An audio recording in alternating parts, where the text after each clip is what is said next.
네, 시작해보도록 하겠습니다. 네, 안녕하세요. 태고리즘입니다. 태고리즘이 이제 유튜브를 시작하게 되었습니다. 태고리즘이 유튜브를 시작하게 된 이유는 크게 두 가지가 있는데, 첫 번째는 현재 태고리즘이 태권도장을 대상으로, 그 태권도 지도자들을 대상으로 태권도 교육 시스템 프랜차이즈 사업을 진행하고 있습니다. 그래서 이 태고리즘 시스템이 어떤 장점들이 있는지에 대한 설명을 하기 위해서 유튜브를 시작하게 되었고요. 두 번째 이유는 제가 가고자 하는 태권도 교육의 방향과 같은 생각을 하고 계시는 지도자들을 모으기 위해서입니다. 현재까지 많은 강의와 교육을 진행하면서 태고리즘 시스템이라고 하는 부분들을 현장에 적용도 시켜보고 거기에 대한 반응 그리고 제 피드백 수정을 거쳐서 다시 한 번 더 적용시켜보는 과정들을 겪으면서 태고리즘 시스템이 태권도 교육 현장에 들어갔을 때 이러한 효과를 낼 수 있겠다라고 하는 확신이 들게 되면서 이러한 방향으로 가고자 하는 지도자들을 꼭 모아보고 싶었어요. 그래서 이런 유튜브를 통해서 태고리즘과 같은 그 방향성을 가진 지도자분들을 모을 수 있으면 너무 좋겠다라는 생각을 하게 되어서 유튜브 방송을 시작했습니다. 그래서 유튜브를 통해서 짧게 태고리즘 시스템이 가지고 있는 장점들 그리고 태고리즘이 왜 지금 태권도 교육 현장에 등장하게 되었는지 같은 이유들을 설명을 하면서 이러한 부분들이 태권도 교육 현장에 들어가지면 이러한 부분들의 장점이 생기고 이러한 부분들이 변화가 일어날 수 있다라고 하는 부분들을 충분히 설명을 드려보려고 합니다. 사실 그 현장이라고 하는 부분에 정답은 없다고 생각해요. 그래서 태고리즘이 생각하는 이러한 그 교육의 방향도 제가 생각하는 생각의 회로에 정답일지도 모릅니다. 하지만 이런 다양한 지도자분들, 지금 현재 경상권 체인화를 포함해서 수도권 체인화를 포함하시면은 총 30분의 지도자분들이 지금 태고리즘과 함께 그 체인화 사업을 진행하고 있는데 이 많은 지도자분들이 함께 현장에서 같이 태고리즘 시스템을 적용해보면서 느낀 부분들은 적어도 태권도 교육이라고 하는 부분들을 수련생에게 전달을 하려고 했을 때 이러한 전문성 정도는 꼭 함량이 되어야 된다라고 하는 부분들을 많이 느꼈습니다. 그래서 하나하나 태고리즘에 대한 궁금증을 피드백을 받아보기도 하고 제가 설명하기도 하면서 태고리즘은 무엇인가 라고 하는 부분의 궁금증들을 유튜브를 통해서 해소가 되길 바라는 마음으로 진행해 보도록 하겠습니다. 그래서 오늘 처음으로 태고리즘 유튜브에서 진행하게 될 내용은 현재 태권도 교육 현장이 겪고 있는 문제점, 그러니까 현상들이죠. 그 현상들을 태고리즘은 어떻게 풀어나가고 있는가 라고 하는 부분들을 중점적으로 얘기를 해볼 거고요. 그래서 가지고 있는 태고리즘의 마지막 목표에 대한 부분들을 언급하고 마무리를 한번 해보도록 하겠습니다. 지금 현재 사회적으로 만들어지고 있는 그 상황들은 태권도 교육에는 긍정적인 영향을 미치지 못하고 있는 것 같아요. 그 아이들의 출산율도 점점 떨어지고 있고 그리고 태권도 교육이라고 하는 그런 이미지가 실제로 긍정적인 이미지가 제고되기보다는 좀 부정적이고 기존에 가지고 있던 그 태권도 교육의 이미지보다는 서비스적인 부분에 많이 치중되어서 이미지가 제고되고 있다고 생각해요. 그런 부분들이 실제로 태권도 교육이 가야 되는 그 방향성에도 데미지를 준다고 저는 생각하고 있습니다. 그래서 이런 외부적인 그 환경들을 태권도 지도자들이 돌파해 나가기 위해서 어떤 부분들이 가장 필요할까라는 부분들을 태고리즘이 생각을 해봤습니다. 태고리즘이 봤을 때 지금 현재 외부적으로 나타나고 있는 공통적인 현상은 변화가 매우 빠르고 실제로 변화에 따른 정보량도 상당히 많아지다 보니까 부모들, 우리가 대하는 그 대상자들이 정보도 많이 가지고 있고 그런 정보가 자신들이 원하는 방향으로 가지 않았을 때 매우 예민해진다라고 하는 부분이 중요한 특징인 것 같습니다. 이렇게 바뀌어져 버린 외부 환경에 맞춰서 태권도 교육 현장이 따라가야 하는 부분은 전문성 확보라고 생각했어요. 그래서 태고리즘은 이런 전문성이라고 하는 부분을 조금 더 심층적으로 파악을 한번 해보는 작업을 했습니다. 우리가 실제로 이 전문성이라고 하는 것은 쉽게 말해서는 해당되는 카테고리, 해당되는 분야의 그 다양한 단어에 대한 개념을 정확히 이해하고 있는 사람이라고 생각합니다. 그래서 태권도 교육 현장에 필요한 전문성이라고 하면은 과연 어떤 것들이 있을까라고 하는 부분을 생각해 본다면 첫 번째 우리는 태권도를 가르치고 있지만 조금 더 밑으로 파고들면 움직임을 가르치는 전문가라고 할 수 있습니다. 이걸 태권도의 특징을 빌려서 그 아이들의 그 수련생들의 움직임을 케어해주고 있는 거죠. 그렇다면 우리가 이런 움직임을 설계해 나가고 움직임을 가르쳐주는 전문가가 되기 위해서는 그 움직임이라고 하는 부분에 조금 더 명확한 정보들이 있어야 된다고 생각해요. 적어도 우리들의 대상이 될 사람들보다는 더 정확하게. 태권도에서 나오는 그 움직임들을 지도자들이 만약에 상세하게 설명을 할 수가 있다면 그리고 이러한 부분들이 상세하게 설명이 되면서 학부모들한테 아이들의 움직임에 대한 부분을 피드백을 줄 수 있다면 이 부분은 엄청나게 도장의 강점이 될 수 있겠다라는 생각을 했습니다. 실제로 인간은 특정 장소와 특정 사람에게 이러한 부분이 해결돼야 된다라고 하는 그 기본적인 고정관념이 있다고 생각해요. 우리가 의사들한테 그 신체적인 질환적인 부분 이외에 다른 것들을 물어보지 않듯이 에어컨을 수리하러 온 사람들에게 에어컨에 관련된 정보가 아니라 다른 정보들을 물어보지 않듯이 태권도 교육 현장에 왔을 때에는 학부모들이 태권도에 대한 궁금한 부분들, 심지어 태권도와 연관되어져 있는 움직임에 대한 궁금증들이 충분히 풀어져야 하고, 그러한 부분들로 아이들의 행동 규칙이나 행동 습관, 그리고 더 나아가서는 심리와 정서적인 부분이 풀어져야 된다고 생각했습니다. 이러한 부분들의 설명이 가능해진다고 하는 것은 어쩌면 그 태권도 현장에서 일어날 수 있는 그 대부분의 상황들을 고객들이 원하는 방향으로 풀어줄 수 있는 해결점이 되지 않을까라는 생각을 하게 되어서 태고리즘은 움직임이라고 하는 부분으로 태권도 교육 현장을 변화시켜 보겠다는 마음을 가지게 되었습니다. 여기서 우리는 의문점을 가질 수 있어요. 우리가 지금까지 그 10년 이상 동안 태권도를 해오면서 우리는 전문가가 되지 못했는가? 만약에 전문가가 되지 못했다면 우리는 왜 되지 못했는가? 라고 하는 부분들을 한번 생각해 볼 수 있습니다. 그래서 우리가 전문가가 가져야 하는 그 특징들을 몇 가지 한번 살펴보면서 우리가 왜 전문가가 되지 못했는지, 앞으로 어떤 방향으로 가야 전문가가 될 수 있는지를 살펴볼게요. 전문가가 되기 위해서는 실제로 4가지의 부분들이 충족이 돼야 된다고 생각합니다. 첫 번째는 경력이고요. 두 번째는 실력입니다. 그리고 세 번째는 노력이고요. 그리고 가장 중요한 4번째는 능력입니다. 실제로 우리가 1번, 2번, 3번 경력, 실력, 노력과 같은 경우는 실제로 우리가 시간이 소비되면서 자연스럽게 쌓아지는 영향들이죠.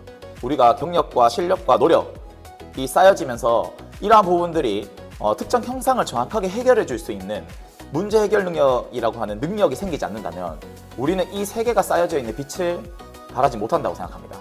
그래서 우리는 실제로 이러한 문제를 해결할 수 있는 눈도 가지고 있고, 그러한 부분들을 해결할 수 있는 움직임도 다 가지고 있지만 이걸 설명해낼 수 있는 언어가 부족했다고 생각했습니다. 그래서 그 태고리즘은 이러한 그 지도자들이 가지고 있는 이 역량을 실제 역량으로 바꿔줄, 즉 능력으로 바꿔줄 구조를 만들어야겠다라는 생각을 하게 되었습니다.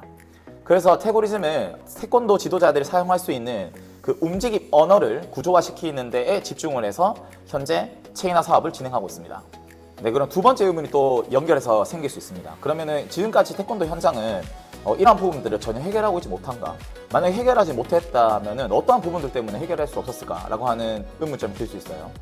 첫 번째는 모두 다 해결 못하는 건 아니라고 생각합니다. 지금도 지금 외부적으로 처해 있는 그 상황들, 그 외부로 변화되어지고 있는 이런 상황들에 잘 맞춰서 태권도장 경영을 잘하고 계신 지도자분들이 충분히 많다고 생각합니다. 그렇다면 왜 그 특정 소수 계층들만 이 문제를 해결하고 나머지 지도자들은 왜 이 문제를 해결할 수 없었을까라고 하는 부분에 태고리즘은 이런 해답을 내놨습니다.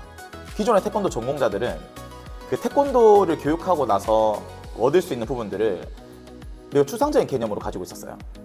이런 추상적이다라는 부분은 애매하다, 그리고 정확하게 답을 내릴 수 없다, 그리고 받아들인 사람에 따라서 다르게 해석되어질 수 있다라고 하는 부분에 문제점을 가지고 있습니다. 태권도라고 하는 부분은 태권이라고 하는 형상학적으로 객관적인 부분들이 명확히 제시되어져 있고, 이러한 명확하고 객관적인 움직임을 통해서 우리가 도달해야 되는 심리적인 부분이 따로 나눠져 있다고 생각합니다. 근데 이게 실제로 정확하게 합쳐졌을 때만이 태권도가 가지고 있는 장점들이 만들어진다고 생각합니다. 우리가 지금까지 가지고 있었던 개념은 어쩌면 도에 너무 집중되어 있지 않나? 라는 생각을 해볼 수 있습니다. 그래서 태고리즘은 이런 도에 집중되어져 있던 부분들을 매우 추상적으로 해석되어지던 태권도를 태권이라고 하는 명확하고 객관적인 사실들을 정확하게 분석해냄으로써 이 명확하고 객관적인 사실들을 통해서 갈 수 있는 그 심미적인 정서적인 방향이 있지 않을까라는 생각을 하게 되었습니다. 그래서 태고리즘이 가지고 있는 그 움직임을 설명하는 언어 그리고 구조들은 실제로 태권도가 가지고 있는 움직임의 특성을 기반으로 그 특정 대상자들이 어떠한 부분들이 좋아지는지, 당연히 육체적인 부분도 좋아지겠지만 심리적인 정서적인 부분들이 어떻게 케어될 수 있는지에 대한 부분들을 정확하게 설명하고 있습니다. 지금까지 설명했던 내용들을 간단하게 한번 정리를 해보면 지금까지 태권도 현장에서는 그 태권도에서 이 도라고 하는 부분에 너무 치중되어진 해석이 있었다. 그래서 태고리즘은 그 객관적이고 명확한 그 태권이라고 하는 그 움직임에 기반을 둔 새로운 해석법으로 새로운 길, 도를 만들어 보겠다라고 하는 의미였습니다. 우리가 지금 이런 도에 치중되어져 있던 부분들을 예시를 한번 들어본다면은 우리가 아주 자연스럽게 생각을 하고 있었던 흐름이었기 때문에 이상하다라고 생각을 못할 수 있습니다. 태권도를 하게 되면 협동심과 그 리더십이 키워진다라고 하는 부분들 있죠. 태권도 교육 현장에서 태권도 지도자들이 매우 자연스럽게 쓰는 멘트라고 생각하는데 이러한 부분들을 실제로 그 이상으로 객관적이고 명확한 설명으로 그 상담을 진행할 수 없다는 거죠. 태권도를 하면은 왜 협동심과 리더십이 좋아지는지에 대한 설명을 할 수 있어야 된다는 거죠. 태고리즘의 해석의 형태로 지금 협동심과 리더십을 한번 풀어보도록 하겠습니다. 그 협동심과 리더십이라고 하는 것은 우리가 뇌지컬적인 부분이나 피지컬적인 부분에서 내가 지금 속해 있는 무리에서 내가 이 무리 중에서는 피지컬적인 부분이나 뇌지컬적인 부분이 압도하고 있다라고 하는 느낌을 가져야지만 가질 수 있는 우리의 심리적인 정서적인 부분입니다. 그렇다면 우리가 육체적으로 내가 지금 포함되어져 있는 이 무리에서 우위에 있다라고 생각이 든다면은 협동심과 리더십은 매우 자연스럽게 생기게 되는 거죠. 그러면 이걸 재해석해 본다면은 이전에 태권도를 하지 않았을 때보다 태권도를 했을 때 협동심과 리더십이 생긴다라는 것을 다른 방식으로 설명을 할 수 있게 되죠. 예를 한번 들어본다면 종현이로 예를 들어보겠습니다. 네 어머니, 지금 종현이가 처음 입관했을 때보다 그 발차기를 찰 때 필요한 바닥을 누르는 힘, 그리고 주먹을 찌르거나 품새 동작을 할 때 필요한 상체 회전력이 좋아져서 지금 아이들과 비슷한 수준의 피지컬이 올라갔습니다. 그래서 지금 예전보다는 그 3시 반부에 왔을 때 종현이가 훨씬 더 특정 프로그램에 대해서는 리드를 하고 있고요. 그리고 종현이가 가장 잘하는 그 발차기 부분에서는 이제 막 들어온 친구들을 가르치기도 합니다. 이런 부분들을 봤을 때 어머니, 그 종현이가 지금 협동심과 리더십이 아주 잘 성장하고 있는 것 같습니다. 네, 이렇게 만약에 전달했을 때 어머니들이 실제로 훨씬 더 이분은 전문적이구나, 이러한 심리적이나 정서적인 부분들을 자기가 행하고 있는 이런 전문적인 지식들을 통해서 설명을 해줄 수 있는 사람이구나 라는 생각이 들게 되죠. 태고리즘이 생각하는 태권도 교육 현장에 필요한 그 전문성은 실제로 움직임을 정상적으로 해석해낼 수 있고, 그러한 부분들이 심리나 정서 발달로 연결이 되는지 설명을 할 수 있어야 된다고 생각합니다. 그래서 태고리즘은 이런 움직임 발달과 연결되어져 있는 심리와 정서적 발달들을 그 패턴화시켜서 교육하는 프로세스를 도장에 접목하고 있습니다. 그래서 이런 부분들이 태권도 도장에 적용되었을 경우에 감과 경험으로 지도하고 있었던 부분들이 객관적이고 명확한 사실들로 아이들에게 정확하게 필요한 움직임들을 설정해 줄 수 있는 태권도의 구조가 만들어지게 되는 거죠. 그래서 이런 전문화되어져 있는 수업 구조는 실제로 수업 질을 끌어올리기도 하지만 그 학부모들한테 아이들의 개별적인 성장을 피드백을 주고받을 때도 훨씬 더 신뢰감을 줄 수 있다고 생각합니다. 지금 앞에 설명이 쭉 길었는데 오늘 결론을 한번 내보도록 하겠습니다. 태고리즘은 이런 특정한 프로그램, 특정한 기술이 아니라 움직임을 설명하는 언어적 시스템이라고 생각하시면 좋을 것 같습니다. 이런 언어적 시스템은 기존에 감각적으로 운영되던 경영이 구조화되어지고 경험적으로 했던 수업이 기준이 잡히면서 느낌적으로 설명했던 태권도 동작들이 정확한 언어 체계를 가지면서 관장님이 가르치나 사범이 가르치나 동일한 교육이 전달될 수 있게끔 해주며 특수한 상황에서 발생하는 변수들의 대응도 시스템화시킬 수 있다는 장점을 가지게 됩니다.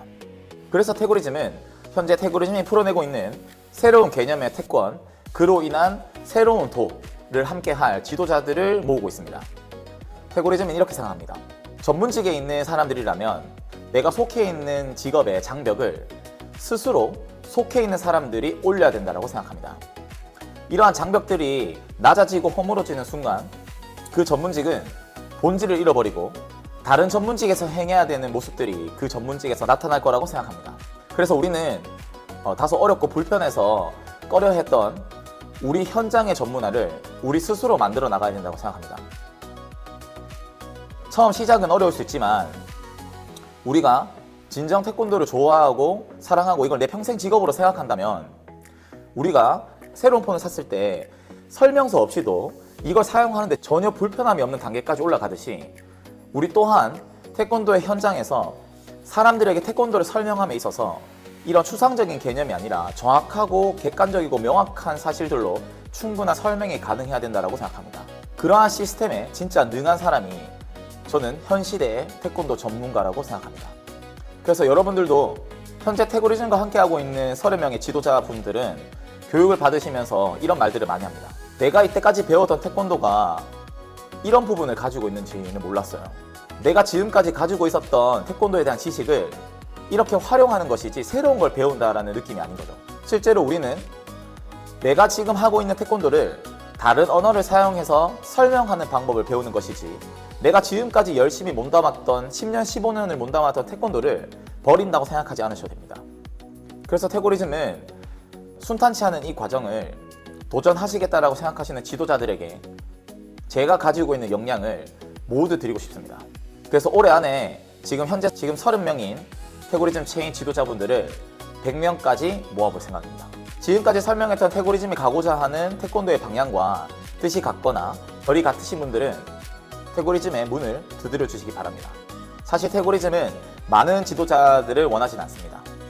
고질적으로 고쳐지지 않은 문제점들을 수정하기 위해서는 뜻이 같은 사람들끼리 모여야 된다고 생각합니다.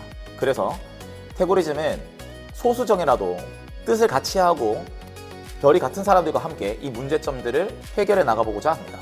태고리즘은 늘 도전하고 태권도를 자신의 평생 직업이라고 생각하시는 열정적인 지도자들을 늘 응원합니다. 앞으로 계속 진행될 태고리즘 유튜브를 통해서 전국에 숨어있는 열정적인 지도자들이 태고리즘과 함께 했으면 좋겠습니다. 다음 편은 현재 태권도 교육 현장에서 겪고 있는 고충을 해결해 줄 수 있는 태권도장의 인재상이라고 하는 부분으로 유튜브를 촬영해 보도록 하겠습니다. 그럼 다음에 또 만나요.